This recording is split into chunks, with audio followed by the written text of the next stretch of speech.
Um, Pradip, can you hear me, Pradip? Yes. Are you getting me? Yeah, I'm getting you.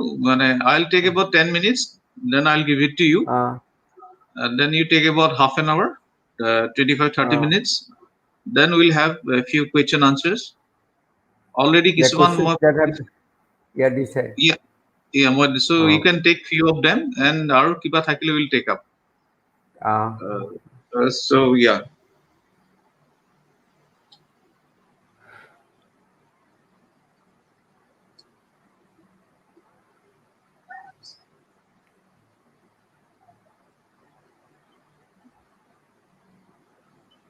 Should we start? Yeah, so, নমস্কাৰ, good evening. নমস্কাৰ। সকলোকে এই web প্লেটফৰ্মত অংশগ্ৰহণ কৰা সকলো পাৰ্টিচিপেণ্টছ অংশগ্ৰহণকাৰীক আমি আদৰ সম্ভাষণ জনাইছো। আজি মহাপুৰুষ শংকৰদেৱৰ 572তম জন্ম জয়ন্তী বা আবিৰ্ভাৱ তিথি। এই উপলক্ষে শংকৰদেৱ বৈষ্ণৱবাদ আৰু ভাৰত মূলতঃ এটা বিষয় আমি নিৰ্বাচন কৰি তাক আলোচনাৰ বাবে আমন্ত্ৰণ জনাই অনা হৈছে। গুৱাহাটী বিশ্ববিদ্যালয় তথা তেজপুৰ বিশ্ববিদ্যালয়ৰ প্ৰাক্তন অধ্যাপক, বিশিষ্ট পণ্ডিত আৰু বৈষ্ণৱ সাহিত্য তথা সত্ৰীয় সংস্কৃতি তথা কৃষ্টি সংস্কৃতিৰ লগত ওতঃপ্ৰোতভাৱে জড়িত প্ৰফেসৰ ডক্টৰ প্ৰদীপজ্যোতি মহন্ত ডাঙৰীয়া। Professor doctor Pradipjyoti Mahanta, we welcome you. তেখেতে ইতিমধ্যে অসমৰ কৃষ্টি সংস্কৃতি সাহিত্য বিষয়ক কেইবাখনো গ্ৰন্থ লিখি অসমীয়া সাহিত্যৰ সংস্কৃতিৰ ভঁৰাল চহকী কৰি থৈ গৈছে। তেখেতে ইতিমধ্যে কেইবাখনো গ্ৰন্থ ৰচনাও কৰিছে। কেইবাটাও প্ৰজেক্টৰ লগত তেখেত অতি ওতঃপ্ৰোতভাৱে জড়িত। বিশেষকৈ তেখেতৰ বহু গ্ৰন্থৰ মাজত traditional performing arts of north East India, essays on Shankardeva, Vaishnavite music of Assam, its institutionalization and performative context by Vaishnavite music of Assam, then cultural studies perspective from Northeast India, traditional performing arts of Northeast India, ইত্যাদি। তেখেতৰ বহু গ্ৰন্থ, বহু প্ৰবন্ধ বিভিন্ন ভাৰতীয় তথা আন্তৰ্জাতিক পৰ্যায়ত প্ৰকাশ হৈছে। মই বিশেষ নকওঁ, আজি তেখেতক পাই আমি বহুত গৌৰৱান্বিত অনুভৱ কৰিছো যে তেখেতে আজি শংকৰদেৱ, বৈষ্ণৱিজিম আৰু ভাৰতৰ ওপৰত তেখেতৰ বক্তব্য আগবঢ়াব। আৰু লগতে আজি যিসকল ব্যক্তিয়ে আজি এই ৱেব প্লেটফৰ্মত সংযুক্ত হৈছে তেখেতলোকৰ কিছুমান প্ৰশ্ন আমি উত্তৰ দিবলৈ যত্ন কৰিম। I would like to raise a few questions, few issues for consideration by Professor Pradipjyoti Mahanta and also for the benefit of our viewers. Mahapurush Shankardeva জয় জয়তে মই তেখেতক প্ৰণিপাত জনাইছো। জয় গুৰু শংকৰ সৰ্বগুণাকৰ যাকেৰি নাহিকে উপাম, তুহাৰি চৰণ কৰে এনুশত কোটি বাৰেক কৰহু প্ৰণাম। দৰশিত সুন্দৰ গৌলক লেৱৰ জয়সন সুৰ পৰকা, সকল সবাহদ ৰঞ্জন যাকেৰি দৰ্শনে পাব বিনাশ। মহাপুৰুষ শংকৰদেৱ তথা মাধৱদেৱ তেখেতলোকৰ আজ্ঞাপৰ যিসকল শিষ্যসকলৰ যি অৱদান, যাক আমি বৈষ্ণৱবাদ বুলি ক'ব পাৰো বা এক শৰণ ভাগৱতী ধৰ্ম বুলি কোৱা হয়। মোৰ দৃষ্টিত শংকৰদেৱৰ যাক আমি আজি বৈষ্ণৱিজিম বুলি কোৱা হৈছে বা বৈষ্ণৱবাদ বুলি কোৱা হৈছে, তাৰ কিছু বৈশিষ্ট্য আছে। ভাৰতীয় পৰম্পৰাৰ লগত ইয়াৰ কিছু অসমৰ লগত ৰজিতা খুৱাই তেখেতে কিছুমান বৈশিষ্ট্যৰ সংযোজন কৰিছিলে। যাই কি নহওক, মোৰ দৃষ্টিত তেখেতৰ এই বৈষ্ণৱবাদৰ 5-6টামান বৈশিষ্ট্য আছে। প্ৰথমটো হৈছে গীতাৰ এক শৰণ, যাক সৰ্বধৰ্ম পৰিত্যাজ্য মাম একম শৰণং ব্ৰজ। দ্বিতীয়টো হৈছে বেদৰ একশ্বৰবাদ, বেদৰ গুপুত বিত্ত নাৰায়ণ দৈৱকী হন্তে সাক্ষাতে ভৈলবিদিত, জীৱৰ তাৰণ হেতু নাৰায়ণ প্ৰচাৰিলা নিজ যশ ধৰ্ম বিপৰীত, কৃষ্ণস্য ভগৱান স্বয়ং। গতিকে মোৰ দৃষ্টিত দ্বিতীয় তেখেতৰ যিটো বৈষ্ণৱবাদৰ বৈশিষ্ট্য হৈছে বেদৰ একেশ্বৰবাদ। তৃতীয় দৃষ্টিভংগী বা তৃতীয় বৈশিষ্ট্য মোৰ দৃষ্টিত হৈছে ভাগৱতৰ সাৰমৰ্ম। শুনিওক সৰ্বজন কৃষ্ণত অৰ্পিয় মন, মহাভাগৱত কথা সাৰ, ইহে পুৰাণৰ সূৰ্য ভকতিৰ প্ৰকাশক, সমস্ত বেদৰ সাৰোদ্ধাৰ। ভাগৱতৰ সাৰমৰ্ম হৈছে বৈষ্ণৱবাদৰ মোৰ দৃষ্টিত তৃতীয় বৈশিষ্ট্য। চতুৰ্থ বৈশিষ্ট্য ক'ব পাৰি মহাপুৰুষীয় ধৰ্ম।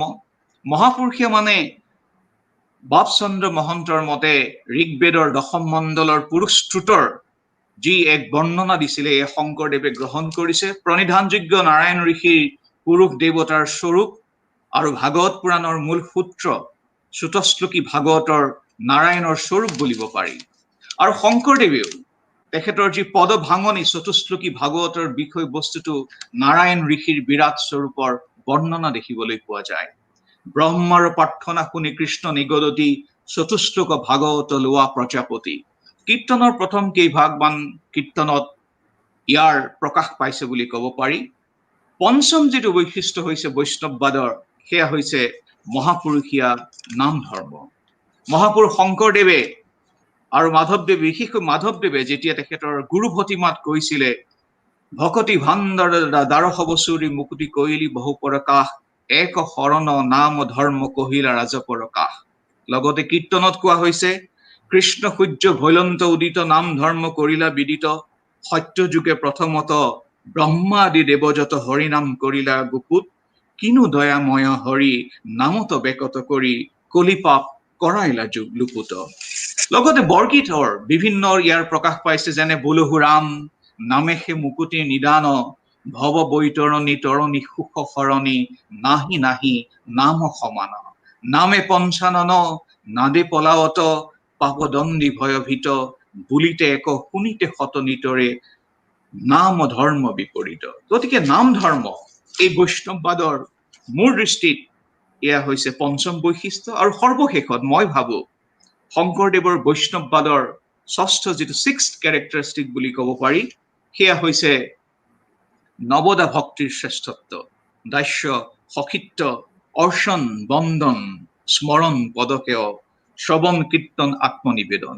আৰু শংকৰদেৱৰ এই নৱদা ভক্তি অতি সুন্দৰভাৱে প্ৰকাশ পাইছে তেখেতৰ নাটসমূহত, ছখন নাটকত শ্ৰৱণ আৰু কীৰ্তনক শ্ৰেষ্ঠত্ব প্ৰতিপন্ন কৰি অংকীয়া ভাওনাৰ কথা কোৱা হৈছে। বিশেষকৈ গায়ন বায়নৰ যিটো প্ৰতিকৃতি ধৰ্মী ৰূপ, মই ভাবো প্ৰফেচৰ প্ৰদীপ জ্যোতি মহন্ত এইখিনি কথা ক'ব। যাই কি নহওক মই বিশেষ আৰু ইয়াত বিশ্লেষণ আগবঢ়াব বিচৰা নাই। মোৰ দৃষ্টিত যিটো বৈষ্ণৱবাদৰ ভাৰতীয় স্বৰূপ আৰু শংকৰদেৱৰ বৈষ্ণৱবাদৰ আধাৰত মই এই ৬-৭টামান বৈশিষ্ট্য দেখিবলৈ পাওঁ।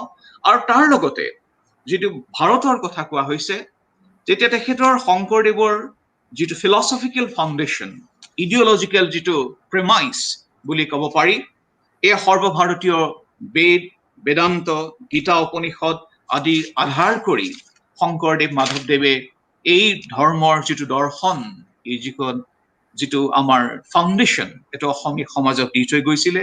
৩২ বছৰ বয়সতে শংকৰ গুৰুজনাই পুৰী মথুৰা দ্বাৰকা বৃন্দাবন গয়া অযোধ্যা আদি পুণ্য তীৰ্থবিলাক ভ্ৰমণ কৰে। এই ১২ বছৰ কাল সৰ্বভাৰতীয় ভক্তি আন্দোলনৰ গুহাৰ্থ বুজিবলৈ তেখেতে যত্ন কৰিছিল। তাৰ পিছত পুনৰবাৰ তেখেতে ভাৰতৰ বিভিন্ন ঠাই ভ্ৰমণ কৰিছিল।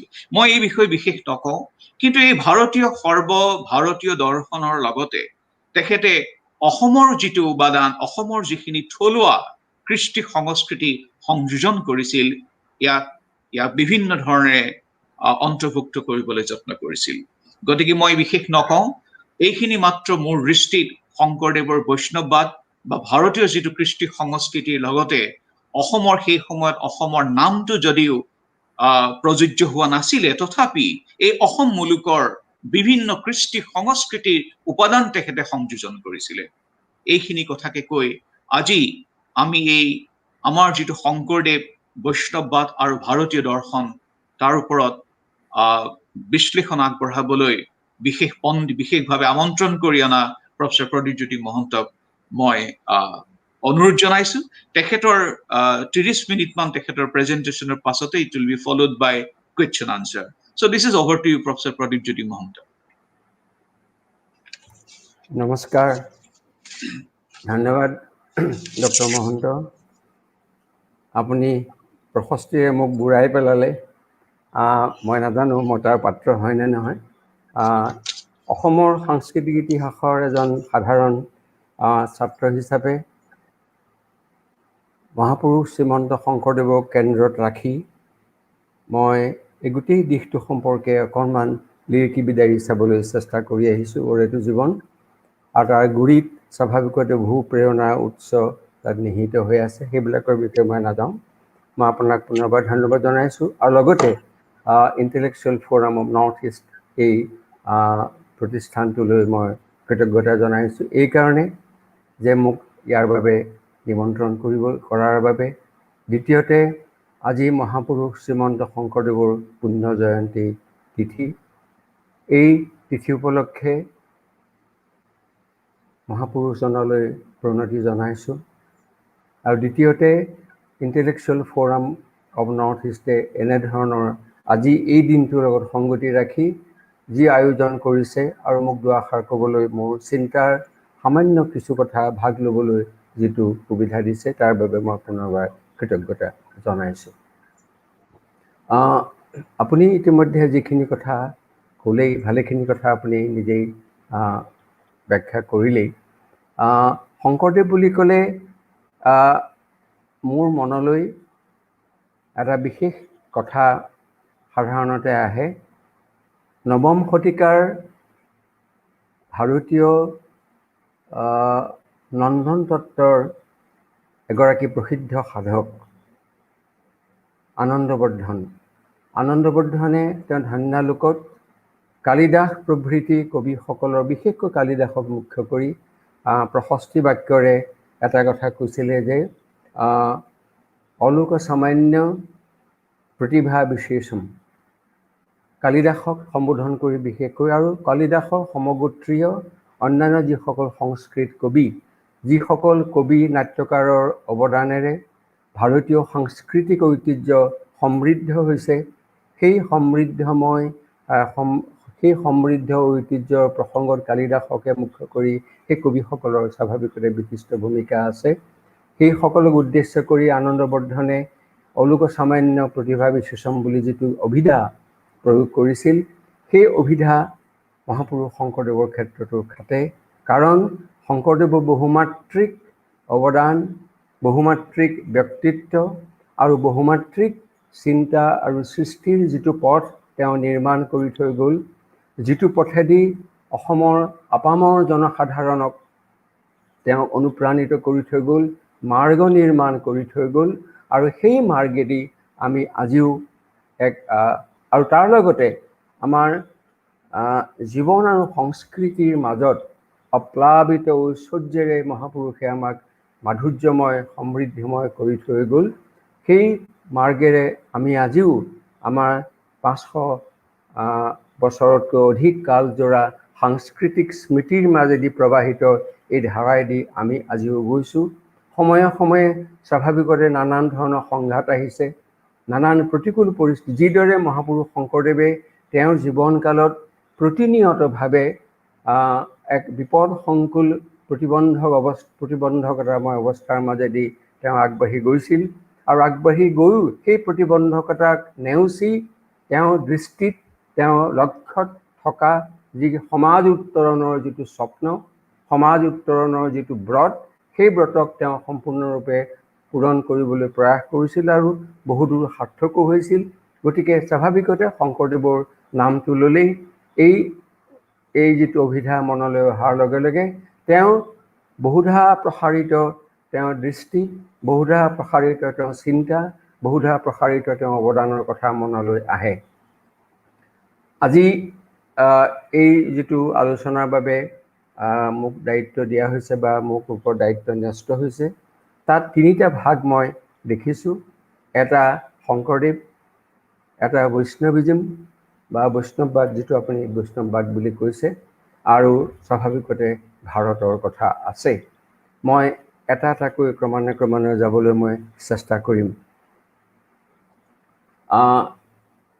As I just said, that the very name of Shankardeva reminds us, I am particularly reminded of the 19th century, the great estate of India, Anandabardhan, who described Kalidasa and the other poets of equal eminence as Aloka Samanya Pratibha Vishesham, in the sense that Kalidasa and his group of poets of the great age of Sanskrit poetry and Sanskrit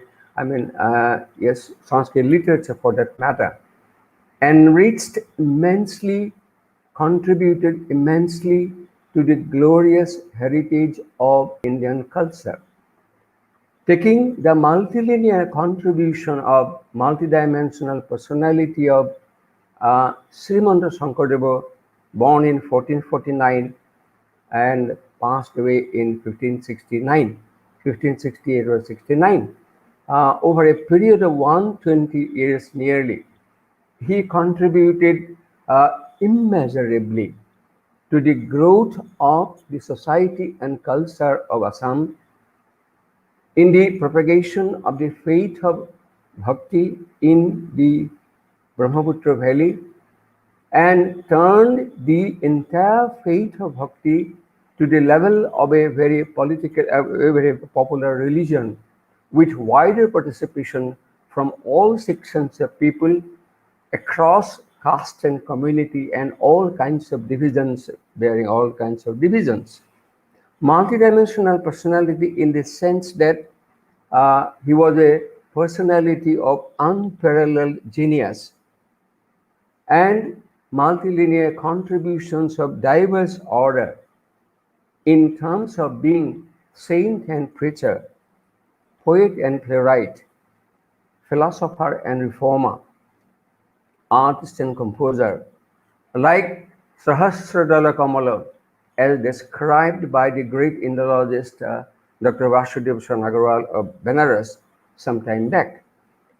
So he was naturally the fountainhead of the Bhakti movement in Assam. At that point of time, the entire Brahmaputra Valley was a conglomerate of three different states: Assam, Kamarupa, and Coach Bihar, and also a few tribal principalities in different parts of the valley.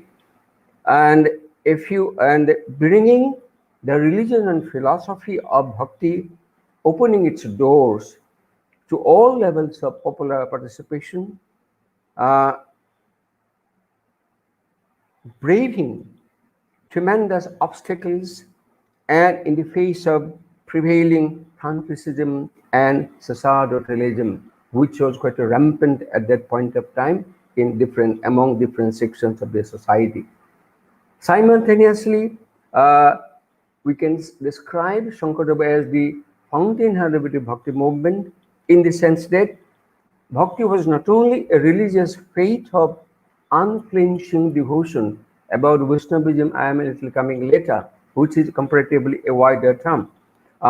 So I feel more comfortable, I think it will be more in the propriety of things, taking the entire social, praxis of the entire Bhakti movement. It will be better to call it as a Bhakti movement, although it is derived from the Vaishnava tenates. Yes, religious faith of unflinching devotion to the divinity in the form of and with the celebration of Lord Krishna as described, as enunciated, as celebrated in the great Bhakti text, Bhakti treatise, Bhagavata Purana, about which Professor Mahanta just mentioned, and where Lord Krishna is the epicenter. It is also an instrument, the faith of Bhakti, the Bhakti religion for that matter, was also an instrument of social cohesion and equality across all humans amidst conflicts among various social and ethnic groups, and also with intermittent internecine warfare among different groups of the people. The other point to be remembered in this particular context is that the movement not alone laid the faith of Bhakti in the popular consciousness through its liberal, simplistic, and unorthodox tenates churned from the Bhagavata Purana and also the Vedanta philosophy. Dr. Mahanta also just mentioned and referred to Rigvedic concept of the Ekeshwaravad as pronounced in the Rig Veda, particularly in the Purusha Sukta of the Dasama Mandala. Particularly, Bhagavata Purana is the kind of, a kind of text in which, on the one hand, the Vedic thoughts of Ekeshwarabad monism and also the Vedantic philosophy got synchronized to form a complete devotional text upholding the spirit, tenet, and the philosophy of bhakti. Uh, at the same time, it also got transformed to an all-pervasive cultural resurgence unprecedented in the social and cultural history of Assam or for that matter the entire region at that point of time. With his huge corpus of writings in all prevailing forms of literature, like epics. Yes, whenever we talk of Indian literature, naturally it comes to our mind the question of epics, starting from the Ramayana and Mahabharata, to be followed by the later texts of epic nature by the later poets. Epics, plays, uh, drama and theatre, devotional hymns, canonical treatises, and renderings from the Bhagavad Purana, about which also Dr. Mahanta just referred to. But at the same time, we have to keep in mind that while rendering the Bhagavad Purana and also other texts from the great literary humaniores of Indian heritage, Shankardeva kept his mind, the social background to which he belonged, the social mind uh, for which he composed and rendered all the texts. That's why uh, constantly he was having a kind of deeper commitment to the spiritual upliftment of the social mind, deeper upliftment of the self, and there also the condition of their stay in the entire social surrounding, because at that time naturally casteism was quite high, and some of the groups of people of the time were naturally under depression. With a view to developing and elevating all the depressed classes of people to the level of equality, he instrumentalized the faith of bhakti so as to reach his goal of causing, bringing, and also performing upliftment of all classes of people, particularly the depressed class. That was the social perspective and social philosophy of Shankardeva's religious faith, particularly bhakti faith. Moreover, he derived the entire set of his inspiration from the great Bhagavata, because Bhagavata was the inexhaustible source of inspiration and inexhaustible source in deriving different kinds of material from time to time in his renderings as well as in his composition of the other texts, including the Borgits and also the epics.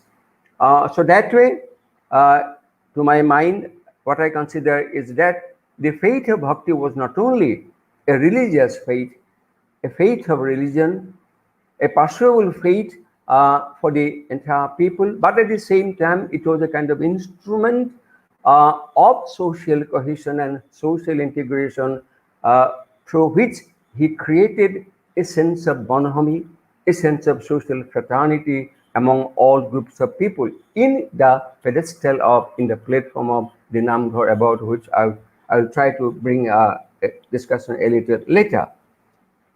The other point to be borne in mind, he rendered the Bhagavata and also the other epic texts, the Borgits, and most of his compositions, except a few, are mostly in the language of the people. This is pertinently important, taking several things into consideration. Shankardev was born at a time when the language that we call Assamese was yet to find a proper nomenclature. But at the same time, there was a popular language, lingua franca, among all the groups of people. It was a stage of development of the language. At the same time, he received from his predecessors, like Madhava Kandali and others, a poetic language which he refined further, and at the same time he not only refined, but at the same time he made this language as a medium of pursuable bhakti or pursuit of bhakti. In other words, he gave the language a divine status. The language was the language for the pursuit of bhakti. Because we know that most of the, great texts of Indian religion, most of the texts like Bhagavad Purana and Bhagavad Gita and so on, even the Vedas, the Upanishadic, treatises, all those texts, including those of the, later literatures by Kalidasa and other poets and dramatists, were composed in Sanskrit. Naturally, Sanskrit was a far-fetched kind of substance for the common understanding of the people. In order to reach out to all sections of people, he was adopting a language taken from the commoners, the language of the people. We know that the great English poet Wordsworth, in the 18th century, in his preface to the lyrical ballads, uh, upheld the use of the language of the people, language spoken by the people for poetry. But 3 centuries ahead of Wordsworth, Shankardeva in this part of the country divinized the kind of language and used the kind of language for all kinds of deliberations, all kinds of expressions, so that the people can understand the text. Simultaneously, another example I would like to cite before you, a kind of comparative argument that I would like to put forward. We know about the great poet Milton, who, for the first time in the history of English literature, he composed the Paradise Lost, taking the biblical theme taken from the Genesis part of the Old Testament. And Milton was a deeply committed patriot with a great amount of patriotism to his land, to the people, and also to the language English language. In spite of, and at the same time, he was an eminent Latin scholar. In spite of his deep commitment to the language and the people of England, in composing the great Paradise Lost, 12 books, he was a little skeptic of his own language, expressive quality of the language.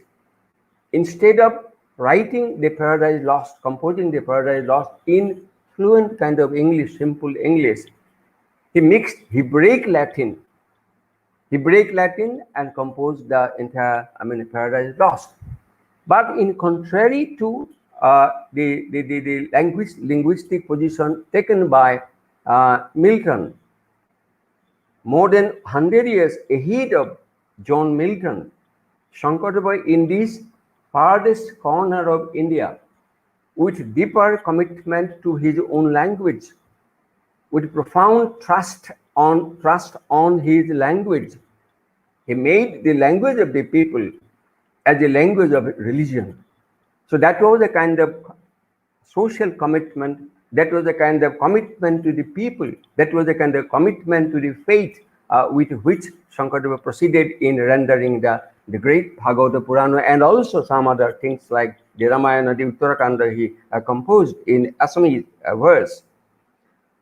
Not only that, apart from the great corpus of writings, 28 texts in those days, more than 5 centuries ago from today, 20 composition of 28 different texts he left behind.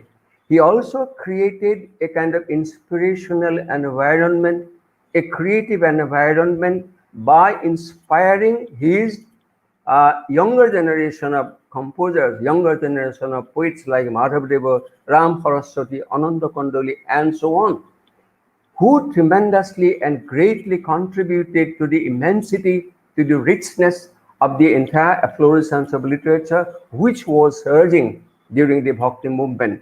So that way, apart from the faith of Bhakti, which was practically a people's religion, at the same time, there was efflorescence of all arts in the form of literature, that means poetry in particular, and music, dance, drama, sculpture, architecture, and so on, by involving all kinds of people of the kindred. Even another example I would like to cite for your information and also understanding.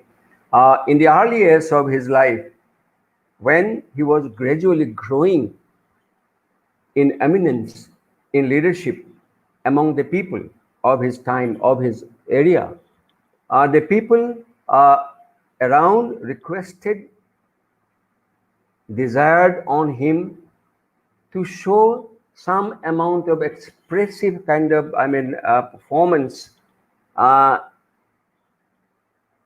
and in response to the will and desire of the people, Shankardeva mounted the lyrico-dramatic spectacle called Sinhajatra, which was a kind of play, which was a kind of performance, a dramatic performance mounted with the help of painting the scenario of the Vaikuntha painted on the paper pulp.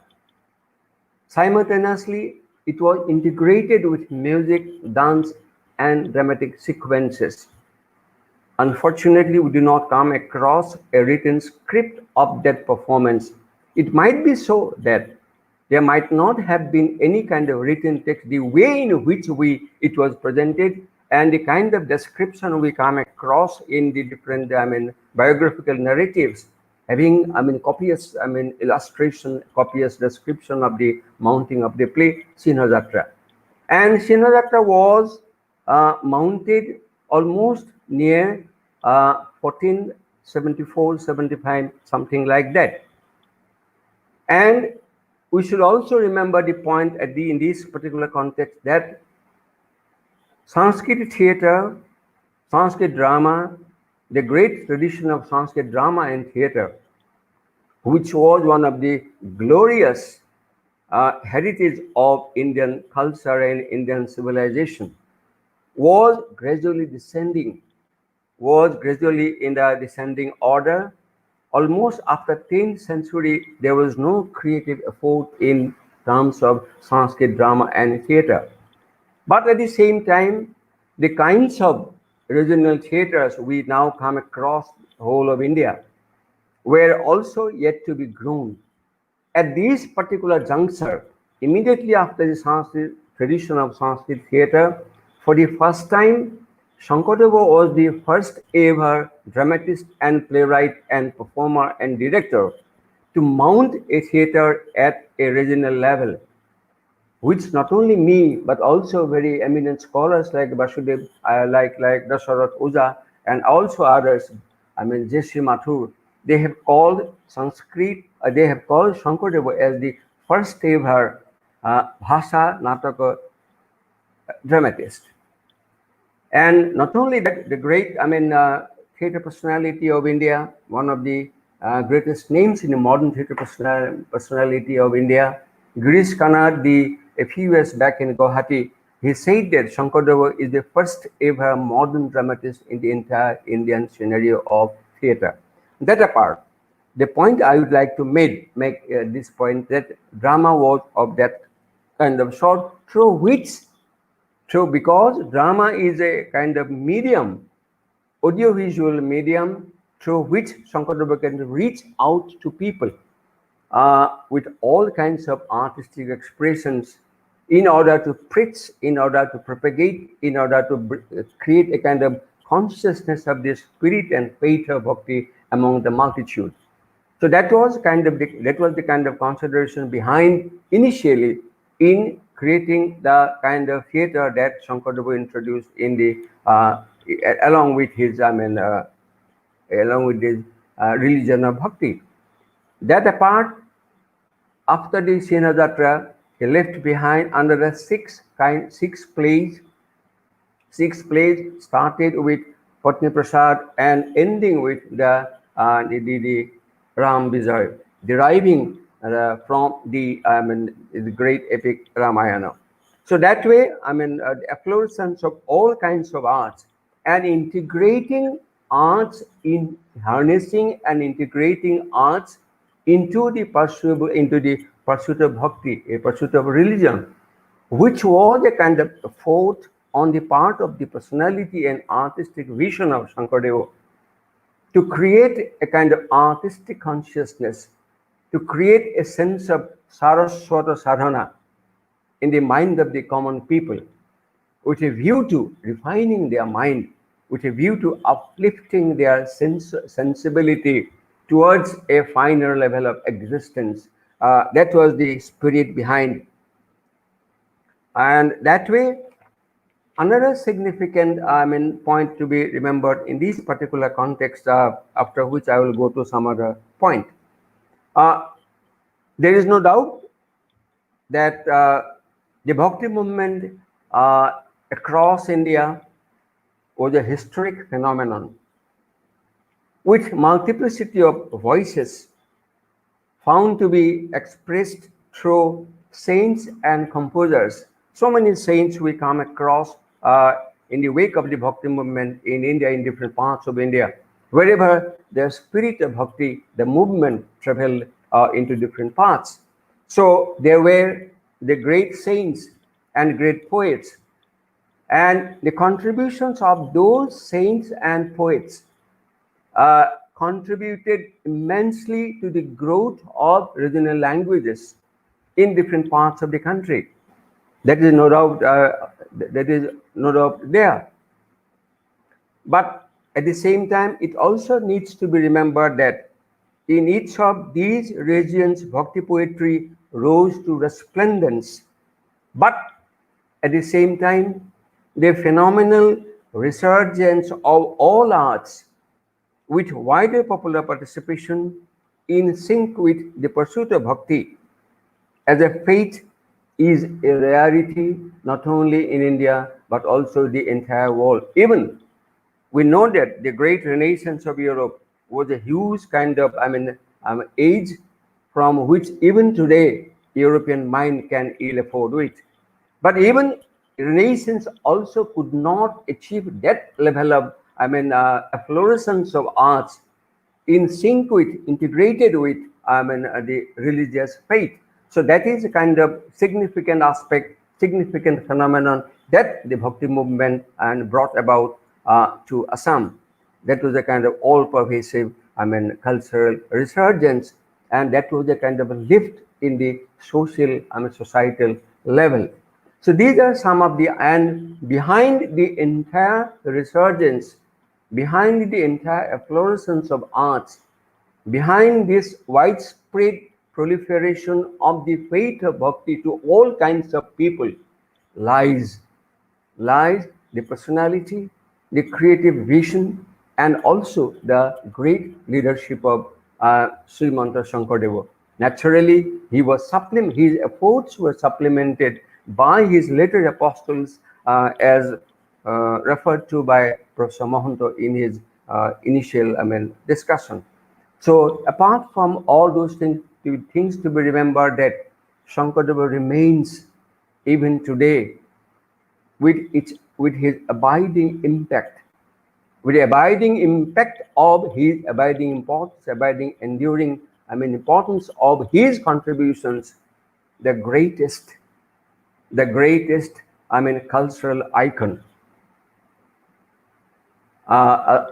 even today. And the people in Assam, the society in Assam, can ill afford a breakup with that Renaissance fervor, created by the leadership of by the Vaishnavite faith or Bhakti faith in those years of 15th century. And the Renaissance fervor practically continued almost for 2 centuries in a continuum. So much so that literary creativity practically continued till the end of the 18th century, or till the advent of the British rule. And it was a kind of continuum in the hands of the apostles, in the hands of the the laity, in the hands of the composers, and creating a great corpus, adding to the great corpus of what Shankardeva left behind. That, however, with the advent of the British rule, particularly after 1826, when Assam came under the British rule, considerable changes started happening in the entire Brahmaputra Valley, about which a complete different discussion is necessary. I'm not going into all those details.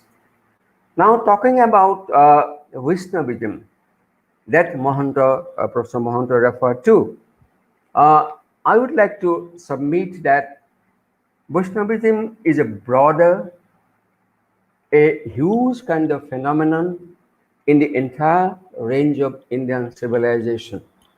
Yes, definitely Shankardeva was a Vaishnava saint, no doubt about it. But at the same time, the kind of Vaishnavism that he preached is not the same as we come across in the earlier years.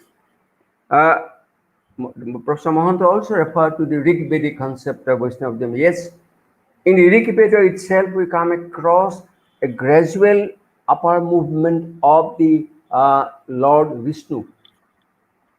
In the initial stage in the Rig Veda, uh, Vishnu was a subsidiary kind of godhood of not much importance, where practically Indra was the presiding deity.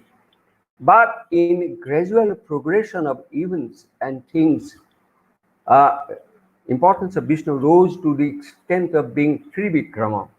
And in the Upanishadic literature, and also the Brahmanic literature, the status of Vishnu rose to the highest level, being celebrated as the supreme god. And that was the cult of Vaishnavism, which has been talked about in different ways by different scholars in different periods of time. And also coming to Assam, prior to Srimanta Shankardeva also, Vaishnavism entered Assam almost around 5th century AD. We come across so many inscriptions from the three dynasties, the Burman dynasty, the Shalastambha dynasty, the Pala dynasty, and the rulers having, assigned the role of writing inscriptions of land endowments given to scholars, particularly the Brahmin scholars. And in those inscriptions, we come across constant reference to the Vishnu worship in different ways. Although there are references to Shiva, Lord Shiva, and also Shiva, cult. But at the same time, there are quite, copious references and illustrations given with reference to, Vaishnava tenates, as followed by different rulers of those three dynasties. In other words, Vaishnavism, if not in the form of a popular religion of the kind that was there after Shankardeva, was there very much in Assam in those years, starting from the 5th century onwards. Simultaneously, we can also refer to the great poets, the group of poets prior to Shankardeva, called as pre-Shankarite poets, starting from Harivara Vipra, Madhava Kandali, and several others, almost five, a group of 5 poets who left behind another huge corpus of epic poetry centering around the concept of Vaishnavism in different ways. And the question of Rama was also definitely there in the Madhav Kandali's rendering of the Ramayana. For the first time in the entire geographical space of Eastern India, Madhav Kandali was the first to render the Ramayana to Assamese verse. It is almost second to the Kamban Ramayana of the Tamil text. So now, naturally, those poets also, to some extent, were influenced by the tenets of Vaishnavism. But at the same time, we should remember that Vaishnavism at that point of time was not a kind of a popular religion the way in which we are talking about after Shankardeva. The point is that Shankardeva deriving and churning the teenage of faith of bhakti from the Bhagavata Purana, which is again a culminating point of various teenage of philosophical trends coming from the Vedanta, got enshrined in the Bhagavata text. Simultaneously, the Bhagavata was a very humane kind of document, democratizing the faith of bhakti. Simultaneously, another point to be remembered in this particular context, Lord Krishna's divinity is celebrated in so many ways through the entire Bhagavata. And Krishna was represented as just as you are and I am, as a common human being, starting his life from the jail, from the shackles of Vasudeva and Devaki, and coming across all kinds of oppressive measures perpetrated on him by the demonic king Kamsa, etc., etc. That means he was facing so much obstacle, and he was, by his divine power, he was able to surpass all those obstacles. And there lies the divinity and divine stature of Lord Krishna, for which the Bhagavata celebrates Krishna as the Krishnastu Bhagavan Swayam, and also Bhagavata pays tribute to Krishna as the Vande Mahapurushate Charanarabindam. So that way, Mahabharata, the Mahapurushotva of Krishna is very much celebrated in the Bhagavata Purana, and the faith of bhakti as a faith to a personal God, unflinching devotion, total submission at the feet of the Lord has been celebrated in so many ways through its great poetry. Bhagavata is also known for its great poetry. And Shankardeva, perhaps being a poet of unparalleled level and genius, Shankardeva as a poet was perhaps deeply inspired not only by the democratic nature of the tenet of bhakti, but at the same time he was deeply inspired by the great poetic beauty of the Bhagavata Purana. So, as I said earlier, Bhagavata was inexhaustible source of inspiration for all kinds of his works, all kinds of his the kind of measures he undertook in order to fulfill his goal of establishing the faith of bhakti in this part of the country. So naturally, Bhagavata being the bedrock of the entire philosophy of bhakti, and at the same time, it was considered to be, as Professor Mahanta also referred to it, in one of the places, in several places, he naturally celebrated Bhagavata as the full expression of blossoming of the Vedanta. Purana Hujja Mahabhagavata, Vedanta Ruiti Paramatattva. Among all the Puranas, it is the light, it beams like the sun.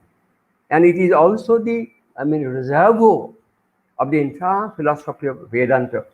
That means, in other ways, Shankara was churning the entire philosophical world, expressiveness of the Indian system, and he derived from Indian text in so many ways. Not only from the Bhagavata Purana, when there was necessity, he was deriving sources from different other Puranic texts also whenever. And that way, it will be better if we call the entire philosophy, entire movement, entire phenomenon that Shankardeva left behind in this part of the land is better to be said as the Bhakti movement, in spite of a more generalistic term of Vaishnavism. Definitely, the spirit of Vaishnavism is definitely there. The spirit and tenet of Vaishnavism definitely there. But even then, the kind of Vaishnavism that was prevailing prior to the medieval Bhakti movement was something else, and that was comparatively different from the kind of Bhakti movement that came to prevail after the following the tenets of the Bhagavata Purana. So these are some of the aspects to be borne in mind with reference to Vaishnavism in the. Now coming to the last point So of Prof, you can discussion. come to the perhaps, yeah, last part, then we can go for Last, some question answer. yes, Yeah. yes, Yeah. yes, yes. Coming to the last part, keeping the time constraint in mind. So the last part, the question of Bharata. There are several things to be borne in mind in this particular context. That Assam, although Assam and for that matter the entire Brahmaputra Valley, the three, states that we just referred to, Assam, Kamarupa, and Coach Bihar, the entire, in other words, the Brahmaputra Valley, was a kind of sovereign state prior to the advent of the British rule. Never in its history it was subservient to a foreign ruler.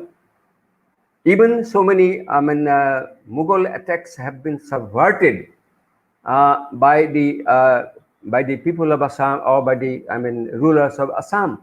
At no point of time prior to the British advent, Assam came under any domain of a foreign rule.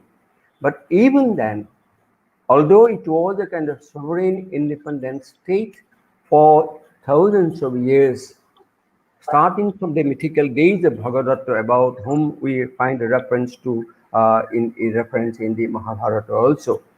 And the Ramayana also refers to the Pragjyotisha. Now, apart from this kind of statement, I would like to re-emphasize rather at this particular point that there was having a kind of constant cultural interactive relations with the heritage of India from time immemorial. Assam was deriving from the entire Indian heritage to enrich itself in spite of being a sovereign state. In other words, there was a kind of cultural interactive process going on from the time immemorial. So Bharata was very much there. Even when I refer to the, Vaishnavism, that was again a contribution of India. When you refer to the, the inscriptions written in Sanskrit, the very language, Sanskrit is a contribution of India. And also the kind of philosophy, the kind of, epic writing written prior to Srimanta Shankardeva were contributions from India, so on and so forth. We can go on illustrating that particular point. And starting from his early childhood years in the Sanskrit toll of Mahendra Kondali, his mentor, his tutor, his teacher, whatever he learned, whatever he learned was definitely emerging and coming from the Indian context. In other words, we can say the relationship between Assam as a sovereign state and India uh, was definitely there all the time. And what Shankardeva received, what Shankardeva preached, what Shankardeva wrote, what Shankardeva all were also based on the Indian scriptures, Indian texts, and Indian epics, and so on. So that the question of Bharata was very much in his mind. Now, coming to the other point, I would like to particularly emphasize upon that the glorification of Bharata, celebration of Bharata, glorification of the human life to be born in the Bharata Varsha has been eulogized, glorified, celebrated a number of times in the entire corpus of, in the literary corpus of Shankardeva. In so many ways, in so many different contexts, he constantly went on referring to the glorious, past of Shankardeva and glory of Shankardeva. I am afraid perhaps no other poet of the medieval Bhakti movement across India glorified to the extent to which Shankardeva glorified India in so many ways. Not only Shankardeva, his apostles, starting from Madhavdeva, also glorified in indefinite, contexts of their writings, talking about celebrating the greatness of Bharata in different ways. So that is, in other words, the question of Bharata Garima is another sword, in another kind of, symphonic, in the symphony of the entire writings of Shankardeva. The swara of Bharata Garima is a very significant trait in the entire range of his writings. Not only that, I would like to particularly refer to the great text, Sanskrit text, in spite of, as I refer to that, Shankardeva wrote mostly in Assamese verse, in spite of his eminence in Sanskrit poetics, in Sanskrit language, in Sanskrit learning.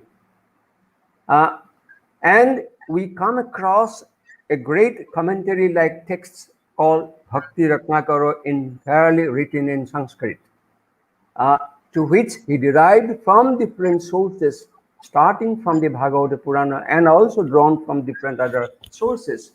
He compiled this particular text called Bhakti Ratnakara, with his own commentary, in Sanskrit on each of those verses derived from different sources. In one of the chapters, he named as Bharata Bhuprasamsa, in which, in so many detailed ways, he went on glorifying, he went on celebrating the greatness of human life to be born in India. That was a kind of commitment, that was a kind of inspirational, vision that Shankardeva had in his mind towards India as a cultural, as a kind of religious, as a cultural kind of, a civilizational land.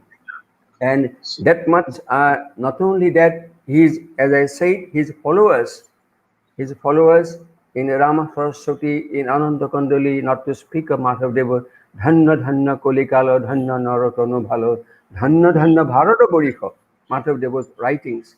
So that way, all these poets, starting from that generation down the ages, have been talking about, have been describing in so many ways the greatness of the land of Bharatabarsha. So nowhere in his writing, Shankardeva talks about Assam, except in two places where he referred to his own, land of birth, place of birth, Bordua. Bordua name grama Hosyamasya Anupama Lohitya Rati Anukulo. Apart from this kind of reference to the birthplace called Bordua, nowhere, in no place, he talks about Assam, he talks about other places of Assam or Brahmaputra Valley, but specifically, emphatically talking about, stressing upon the greatness of Bharatabarsha, Punya Bhumi Bharatabarsha, etc., etc. So this was a kind of imagination, this was a kind of vision, this was the kind of, the kind of, scenario which was drawn in his mind, not only Yes. about the people of India, but at the same time, the great land of Bharatabarsha. And in talking about Bharatabarsha, in narrating, illustrating the greatness of Bharatabarsha, at the same time, as Professor Mahanta pointed out in his discussion at the beginning, he recontextualized the entire civilizational aspects of India in the context of his own society, in his own land.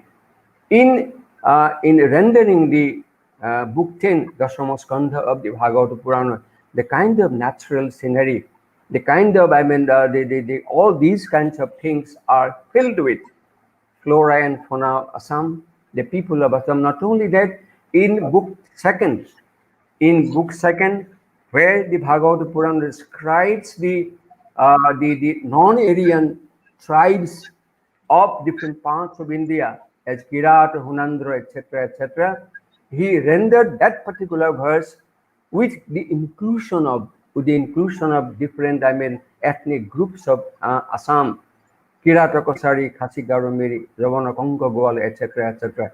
That means he recontextualized and and with an impingement of the local genius, local cultural traits into the fabric of his own composition. And that way, all those texts became very much near and dear to the entire range of people uh, who are definitely following his ideas. If you can call, These yeah, are if some of the points. These are some of the points I felt like sharing with you. I'm open to any kind of question that thank you, sir. you may have in mind.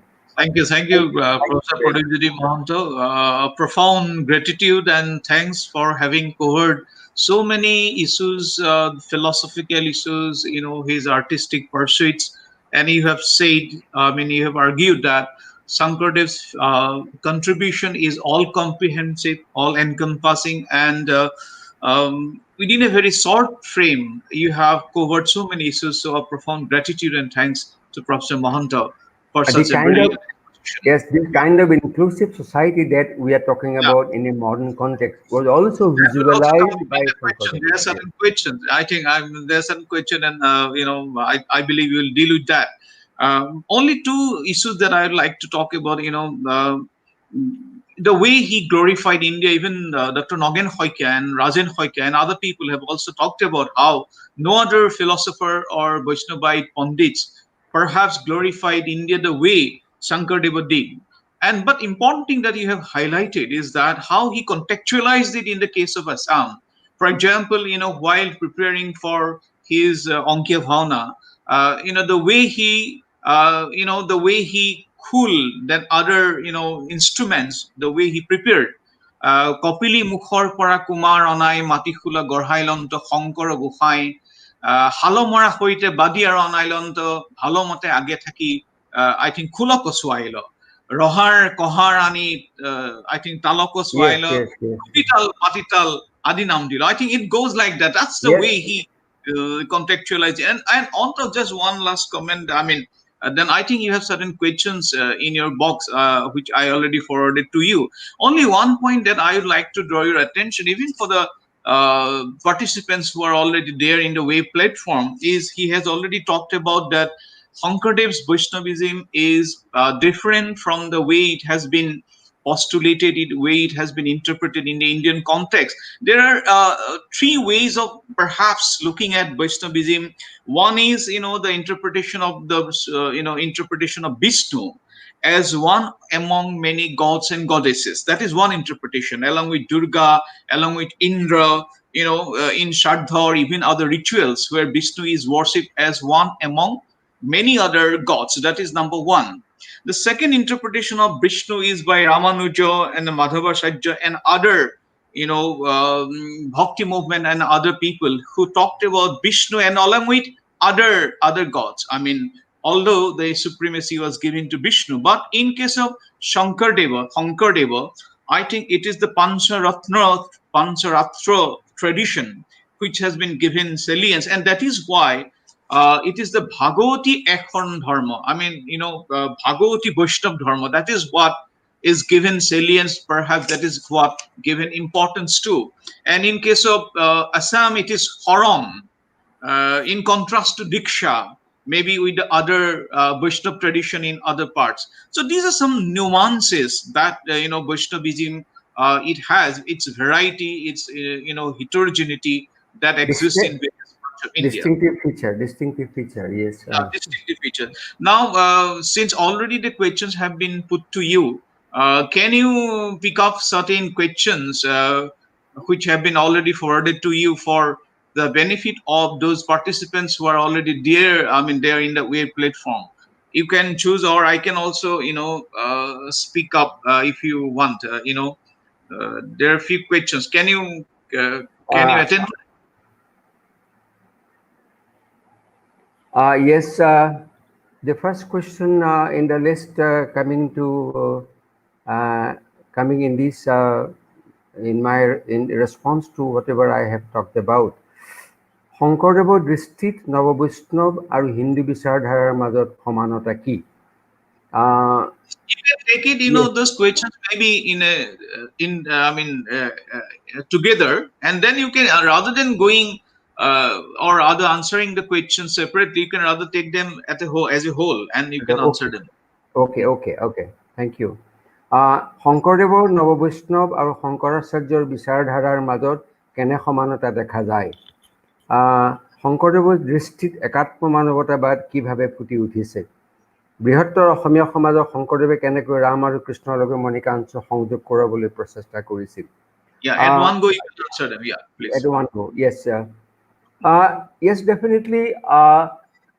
As we come across, not only in India, across the world, Hindu population is there, spread across the world in different parts of the globe. Now, definitely, Hinduism, in a sense, not a kind of religion.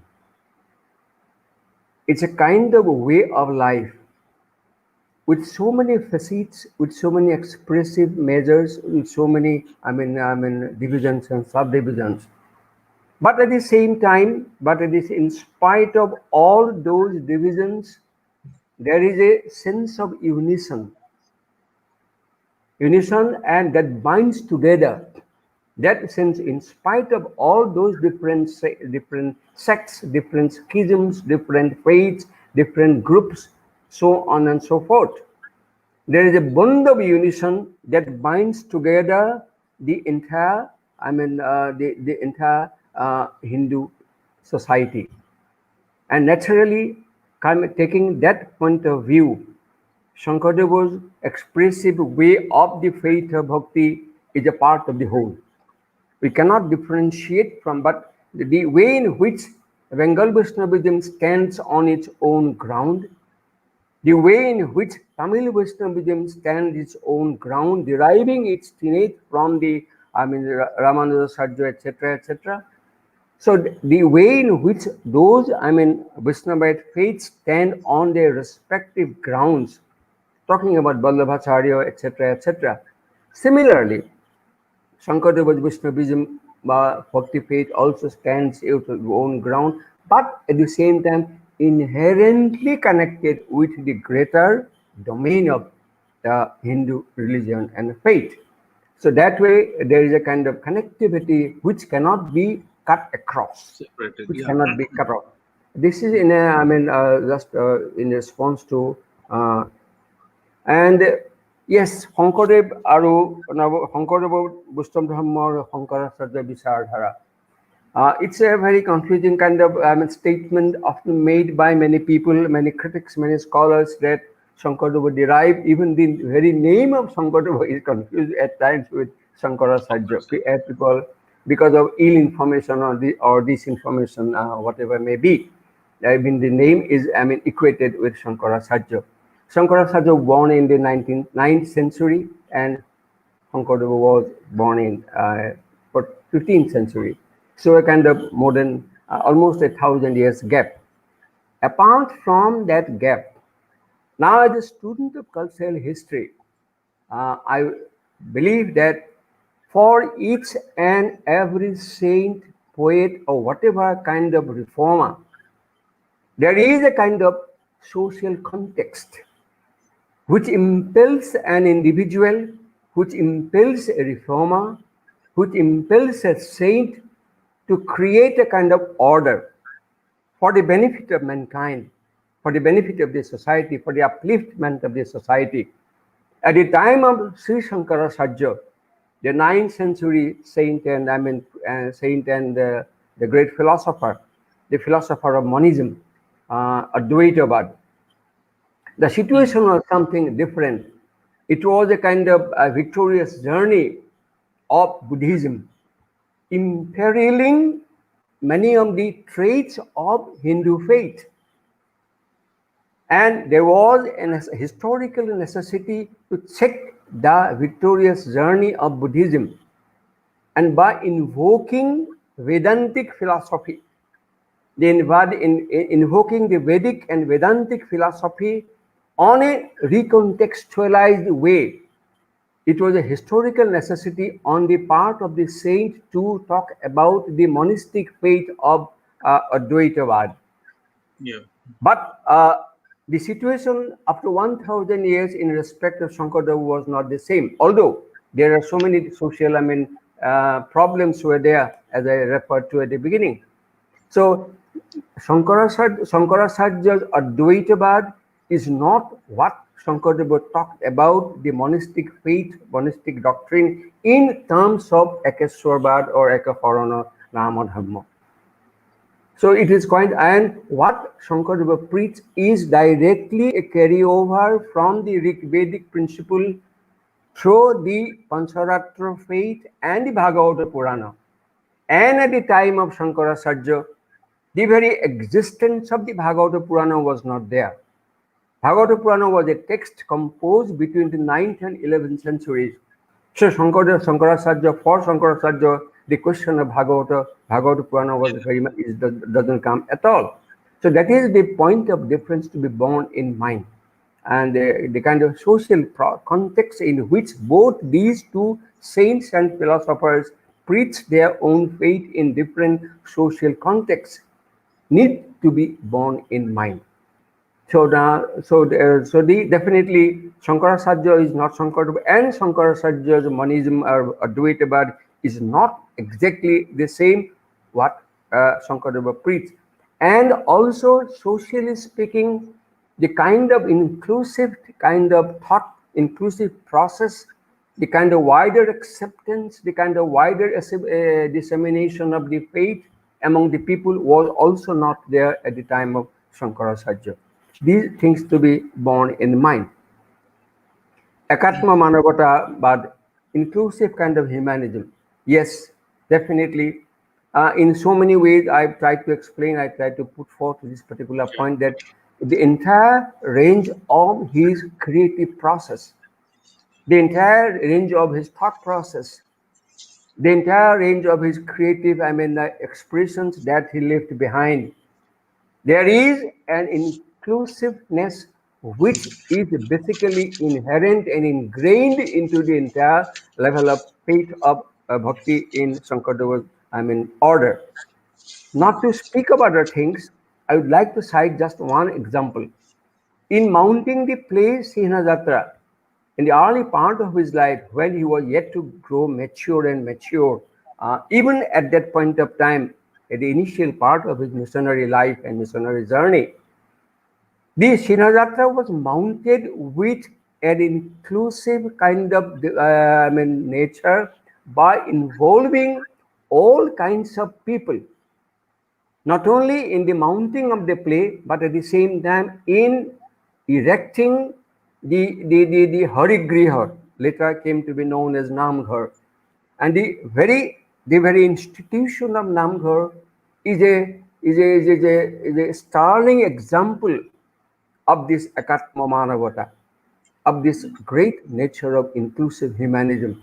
A very humanistic philosophy is inherent into the entire range of Shankardeva's thought and creation.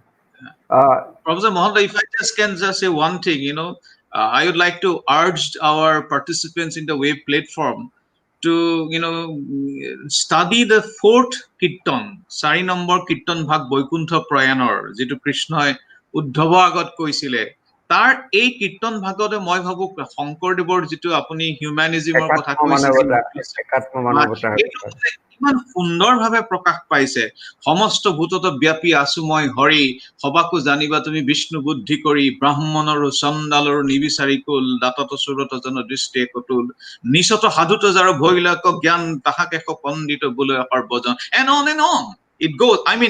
Without even, this particular Kirtan Bhag, I think speaks a lot about this philosophical foundation of Shankardev or Ekat. Yeah. And also in one of the stanzas of Borgit, Iha Sorupe Hari Hobaghote Boitha.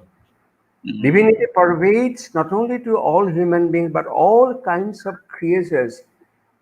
যত জীবক কীট পতঙ্গম কীট পতঙ্গম অগণগ জগতে রিকায়া ইহ স্বরূপে হরি হবঘটে বৈঠহ জৈসন গগন বিয়াপি.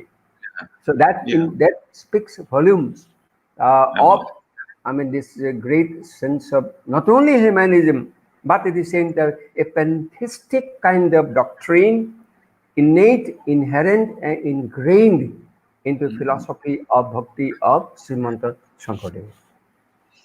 Uh, So, yes. yeah, would you like to say something? Yeah. I Uh, mean, we need yes. to conclude it now. You can, Yes. for about in 5 minutes, you can just give it the final word. One more question was there, Rama and Yeah. Krishna. Yeah. Yeah. Okay. Yes, Shankardeva started his journey talking about Krishna and ended his creative journey with reference to Rama. Rama. For him, Krishna and in so many ways he refers to Rama, not necessarily Ramachandra of Ayodhya. Yeah. Krishna Rama has has also. been Krishna, and there was no kind of discriminating, factor between Rama and Krishna. And in the Kirtan in Kirtan also in the Saturvingshati Avatar, where he talks about the various incarnations of Lord Vishnu, uh, taking a cue from the Hindu philosophy of incarnation theory. So that way, in Chaturvingshati, he talks about 24 various avatar where Rama finds a place, and he ends his pen with the play Ram Vijaya, deriving its material from the Adikanda of Ramayana, Valmiki's Ramayana. So that way, for him, Rama and Krishna are not a part of the integrated kind of feature of the totality. So that way, we cannot discriminate. Even though it was Vaishnavism, if we read Haramohana, there is no distinction between Shiva and Vishnu. So that way, discriminating features are not there in the philosophical principles of doctrinal philosophy of Srimanta Shankardeva. Any more Yeah. question that you? Yeah. There are so many questions, but the fact is that I think we need to Time. carry it forward. But already it's about 1 hour 20 minutes. So perhaps we'll find other occasion to talk about these very interesting facts, particularly our young generation. They have asked a lot of questions, but due to paucity of time, perhaps we'll have to stop it here. But nevertheless, we'll carry it forward in various forms later on. I Uh, would like to conclude one particular yeah, point. please. There was Mm. a question somewhere that how we are accepting Shankarava today, etc., etc. So, to my mind, the modern generation, not only the younger generation, the modern people in Assam, if they start forgetting Shankardeva and his multitudinous contributions, it will be failing on the part of our duty, order of our duty, because it will be failing Shankar, because Shankardeva has not failed the Assamese people or the Assam, and for that matter, the entire populace of this part of the country.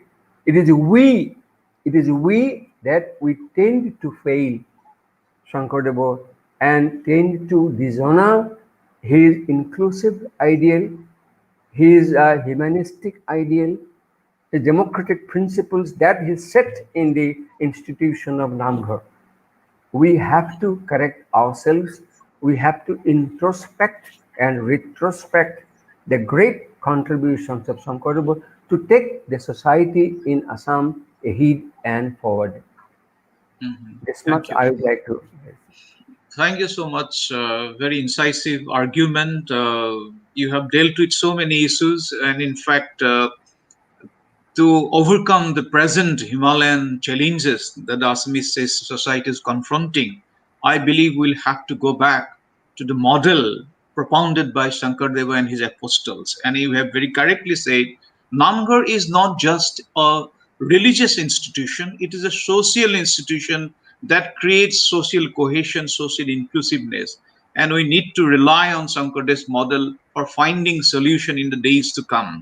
গতিকে আমি ভাবো আমাৰ নৱপ্ৰজন্মই বিশেষকৈ আমাৰ young জেনেৰেশ্যনে it's a very healthy trend যে তেওঁলোকেও যথেষ্ট আগ্ৰহ দেখুৱাইছে বিশেষকৈ professor Mahanta if I can tell you most of the questions that have been put forwarded by young people, so we need to carry it forward at various Very much, level. Let's discuss. very much welcome, very much welcome.